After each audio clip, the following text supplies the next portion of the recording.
Bom dia, pessoal. Então, no último vídeo nós vimos que o Ocidente começou lá 400, 500 anos antes de Cristo e imediatamente ele começou a espreitar, ou seja, ele começou a se relacionar com o outro, mantendo a sua identidade e mantendo a identidade do outro. Isso que é a espreita, fez o Império do Alexandre Magno, depois o ápice da espreita coletiva foi, né, do Ocidente, né? Isso é uma história do Ocidente, o Ocidente visto aqui Europa e depois América, né?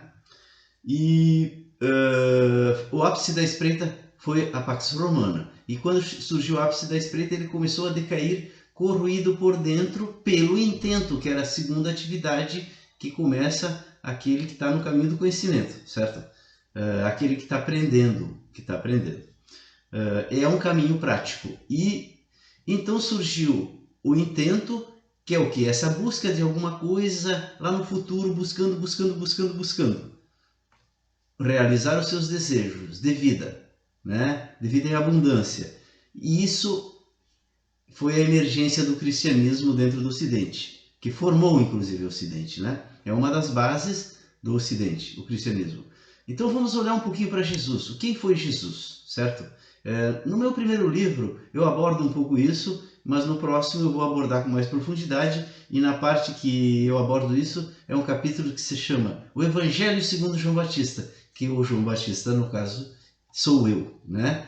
E eu dizendo que eu acho que foi Jesus, mas naquilo foi, no primeiro livro foi um pouquinho mais metafórico, nesse segundo eu pretendo abordar mais o Jesus, ou como se diz hoje, o Jesus histórico. Quem foi Jesus? Bom, dentro da minha hipótese, o cristianismo surgiu porque ele tinha que surgir, porque ele tinha que formar o Ocidente junto com uma abordagem racional do mundo que surgiu na Grécia, certo? Então, Jesus foi escolhido. Foi escolhido por quem? Por algo, alguém, não me pergunte quem. Esse algo, alguém que não me pergunte quem, provavelmente falava com Jesus. Se nós acreditarmos em Jesus, né, ele falava do Pai. O Pai devia se comunicar com ele de alguma maneira. Mas quem é o Pai? O Pai é esse algo, alguém, não me pergunte quem, e eu, como filósofo, não posso dizer nada sobre o Pai em princípio, né? O Pai, ou esse algo, alguém, não me pergunte quem, é uma hipótese. É uma hipótese quando tu faz uma abordagem filosófica. Porque dizer simplesmente que ele não existe, ou que ele é fruto de uma fantasia, que ele é uma mentira contada pela igreja, ou que ele é fruto de uma cabeça de um lunático, sei lá. Bom, isso é reduzir demais o mistério que nos envolve, vocês me entendem? Muito bem, então dentro dessa minha hipótese, naquele momento lá na Palestina iria surgir alguém que desempenharia o papel. Que papel é? O papel do Messias. O papel do Messias, que era esperado desde muito tempo pelo judaísmo, era esperado. E naquele momento ele era muito esperado. Os próprios profetas estavam prevendo que ele surgiria. Tinha uma efervescência, tinha uma espera. Nesse momento, quando as coisas vão acontecer, as pessoas são impulsionadas a tentar desempenhar os papéis. Então, possivelmente, muitos jovens sonhavam em ser Messias, né? Sonhavam em ser o Messias. Eu, inclusive, digo que todo judeu sonha em ser o Messias, né? Mas isso é um assunto para outro momento, né? Mas se nós olharmos assim, os grandes pensadores que a gente conhece, né, que tem origem judaica, como Marx, como Freud, né, como o próprio Einstein, né, eles, em certo sentido, eles se colocam como uma posição salvadora do mundo e única, que é a do Messias, né? Enfim, e eu digo que isso vem lá da infância de uma cultura que tem isso dentro dela, dessa cultura. Eu não estou julgando a cultura nem de um lado nem do outro, mas ela inegavelmente se acha uma cultura depositária de uma incumbência, certo? E eu vou dizer para vocês, que eu estou falando do judaísmo, né, dos judeus. Eu acho que o judaísmo e os judeus são efetivamente depositários de uma incumbência muito importante para o ser humano, certo? E quando uma cultura se sente assim, ela se fecha, ela se protege. Por que ela se protege? Porque ela tem algo a proteger. Vocês me entendem? É que nem uma semente, ela tem uma casca, porque ela tem algo a proteger. E esse algo vai ficar eternamente protegido? Não. Uma hora a semente vai ser lançada ao solo e ela vai germinar. Mas ela germinou quando Jesus nasceu? Ela germinou? Essa é a questão. Porque Jesus apareceu, né? E vocês conhecem toda a história de Jesus, e alguns dentro do judaísmo acreditaram que ele foi o Messias. E uma parte do judaísmo não reconheceu ele como Messias. A parte que o reconheceu criou o cristianismo. E a parte que não o reconheceu continuou o judaísmo, né? Então a parte que não reconheceu Jesus como o Messias continuou o judaísmo, e o judaísmo até hoje espera o Messias. Então não reconhece Jesus como Messias. Quem está certo? Os judeus estão certos, os cristãos estão certos? Eu vou dizer, os dois estão certos. Por quê, pessoal? Por quê? Jesus é o Messias? Sim, ele é o Messias. E ele não é o Messias? Sim, ele não é o Messias. Olha só. Enfim, porque, como eu já expliquei para vocês, as coisas elas não acontecem imediatamente. Elas acontecem, sempre tem um ensaio. Depois é que vem a coisa. Então, Jesus e o cristianismo é o ensaio da vinda do Messias. Tão necessária quanto a própria vinda. Ela faz parte da vinda. Primeiro ela vem para quê? Para intentar e para conseguir. Já conseguiu? Não, não conseguiu. Então os judeus estão certos? Estão. Mas eles estão certos quando dizem que Jesus não é o Messias? Não, eles estão errados, porque Jesus faz parte do Messias. O Messias não é uma pessoa. O Messias é essa possibilidade que o ser humano tem e essa vontade que ele tem de viver em abundância, de, num limite, vencer a morte e viver eternamente. É isso que está por trás do cristianismo e do próprio judaísmo. Será que as pessoas lá naquela região, sei lá, decidiram fazer isso? Não. Algo ou alguém fomentou o nascimento do judaísmo, dentro dele do cristianismo, a divisão, o islamismo, o budismo.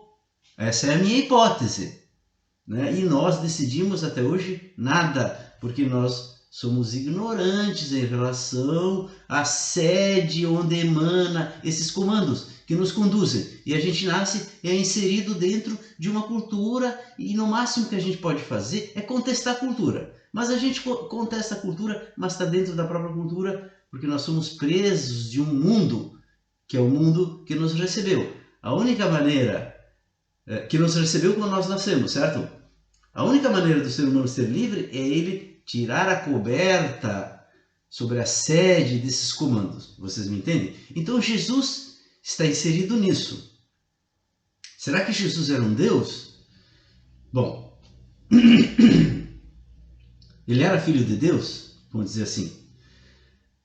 Na minha opinião, inclusive agora estou acompanhado da opinião do atual Papa, né, que disse isso explicitamente, e eu digo já no meu primeiro livro, né, Jesus é tão filho de Deus quanto eu sou ou vocês, segundo as próprias palavras dele. Ele nunca disse que ele era filho de Deus, diferente do que eu sou filho de Deus, porque ele dizia assim: sede perfeitos, como o vosso Pai que está nos céus é perfeito, né? Então, segundo Jesus, estou usando as palavras de Jesus, Deus, o Pai, é nosso Pai e dele também. E ele era o quê? Um ser humano, filho de Maria. E quem era o Pai? Né? Bom, isso é um enigma, mas com certeza, ou muito provavelmente, Maria ficou grávida muito jovenzinha. Eu acho que ela tinha, se eu não me engano, 13 anos, era uma menina, teve uma relação com quem? Existem muitas hipóteses. É possível até que tenha sido um legendário romano, porque naquele momento a Palestina estava invadida pelo exército de Roma, né?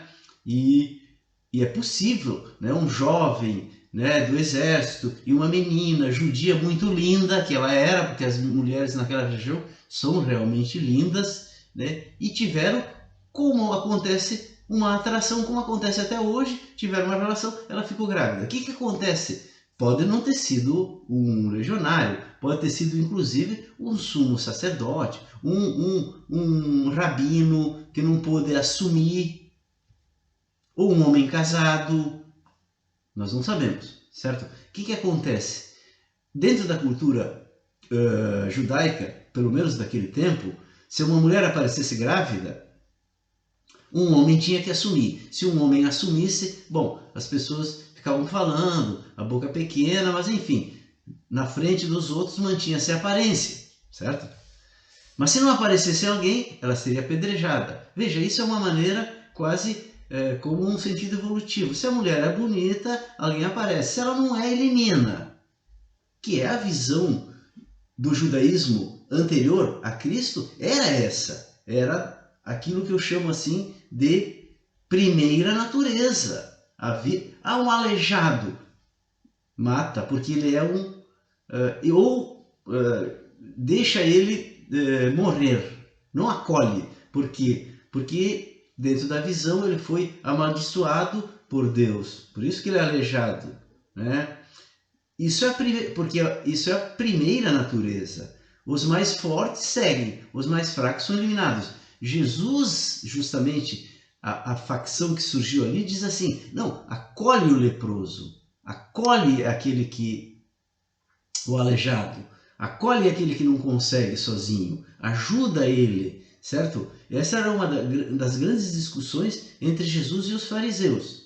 Os fariseus jogavam na cara de Jesus que ele era filho do iníquo, ou seja, que ele tinha sido gerado por uma relação pervertida ou sei lá o que. Eles jogavam isso na cara de Jesus e muito tempo depois da morte de Jesus, e é possível que até hoje setores, os rabinos diziam isso de Jesus, que ele tinha sido fruto de uma relação extraconjugal, etc., que ele era um feiticeiro, que lidava com o lado negativo da coisa espiritual e assim por diante, né? Então,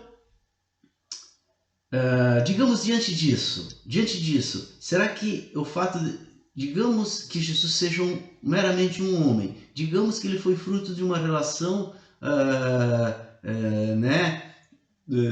extraconjugal, digamos, né? Isso diminui Jesus? Será que isso diminui Jesus? Veja, olha que interessante, porque o cristianismo ele teria que encarar essa verdade, né? E ver que isso faz de Jesus maior, inclusive porque ele é um homem com todas as dificuldades, e ele que foi o escolhido. Este algo ou alguém, dentro da minha hipótese, se ele escolheu Jesus, também ele quis dizer isto, né? Ele quis também ferir a nossa hipocrisia, né? Que espera que seja um Deus, espera que seja o Espírito Santo, que fecundou Maria, e na verdade a gente tem que assumir que nós seres humanos, sejamos de que origem for, nós temos dentro da gente a grandeza necessária para a gente sim acessar aquele lado grande que tem dentro da gente, que Jesus acessou. Por isso que ele conseguiu fazer todas as coisas que ele fez. Para vocês verem como o cristianismo, fundado por Jesus, inclusive se nós quisermos aceitar os relatos dos evangelhos, ou a gente aceita ou a gente não aceita. Se a gente aceita os relatos do evangelho como registros da história real, nós vamos ter que admitir que Jesus morreu, ressuscitou ao terceiro dia e acompanhou o nascimento da igreja e orientou os apóstolos muito tempo até que a igreja começasse a andar. E possivelmente até hoje, de alguma maneira, ele orienta. Só o núcleo duro lá do Vaticano é que pode dizer, né? Mas no filme Os Dois Papas a gente pode perceber que também é uma ficção, mas eu acho que é uma ficção muito próxima da realidade, certo? Mas o Papa que agora está aposentado, o Ratzinger, né? Ele deixa entender que ele, antes de ser Papa, ele tinha comandos, ele percebia que Deus estava com ele, digamos. E depois que ele se tornou Papa, ele perdeu essa capacidade, porque quando tu começa a lidar com os poderes do mundo, o espírito te abandona, digamos assim. Por isso que ele disse que tem que ser outro no meu lugar. E ele abriu mão, então, de ser Papa, porque ele não se sentiu à altura, ele sentiu que Deus não estava aprovando o que ele estava fazendo. Vocês me entendem? Então é possível que até hoje este alguém e aquele que ele escolheu para ser o seu Messias ainda oriente em algum sentido a igreja. Em que sentido? No sentido dela chegar e alcançar os frutos dessa semente que foi lançada. Vocês me entendem? Isso é uma consideração do que seja a igreja e o que seja a igreja e o cristianismo, todas as igrejas cristãs, né, pessoal? Uma consideração hipotética, né? É uma consideração que não abre mão do sobrenatural, vocês me entendem? Porque se alguém chega aqui e diz assim, mas não é possível considerar aquilo como uma coisa real, é porque ele não considera que o sobrenatural esteja por trás, inclusive, da condução da nossa vida, da vida da humanidade como um todo. Eu estou falando aqui da evolução do Ocidente, mas não é só o Ocidente que está sob o comando dessas forças da natureza, vamos chamar assim, mas absolutamente tudo, absolutamente tudo. Por que uma árvore nasce, dá flores e frutos, né? E ela está sob o comando de leis da natureza? E por que a cultura humana que se espalhou na face da Terra também não estaria sob esse comando? Efetivamente ela está. É uma ilusão achar, na minha hipótese, é uma ilusão achar que nós somos livres. Nós somos, na verdade, conduzidos como tudo. E a liberdade só é possível se nós tirarmos a cortina, se nós tirarmos a coberta da sede de onde emana essas leis para descobrir a verdadeira realidade. No próximo vídeo eu pretendo entrar na arte do sonhar. Eu vou tratar brevemente ainda do intento e do surgimento do sonhar, que ainda não aconteceu, e então vai nos permitir entender o que a humanidade tem que fazer, o que ela fatalmente terá que fazer, né? Porque ela será conduzida por forças, mas nesse momento ela vai chegar um momento que ela precisa decidir, ela precisa tomar decisões. E no próximo vídeo eu pretendo tratar disso. Um abraço, até lá!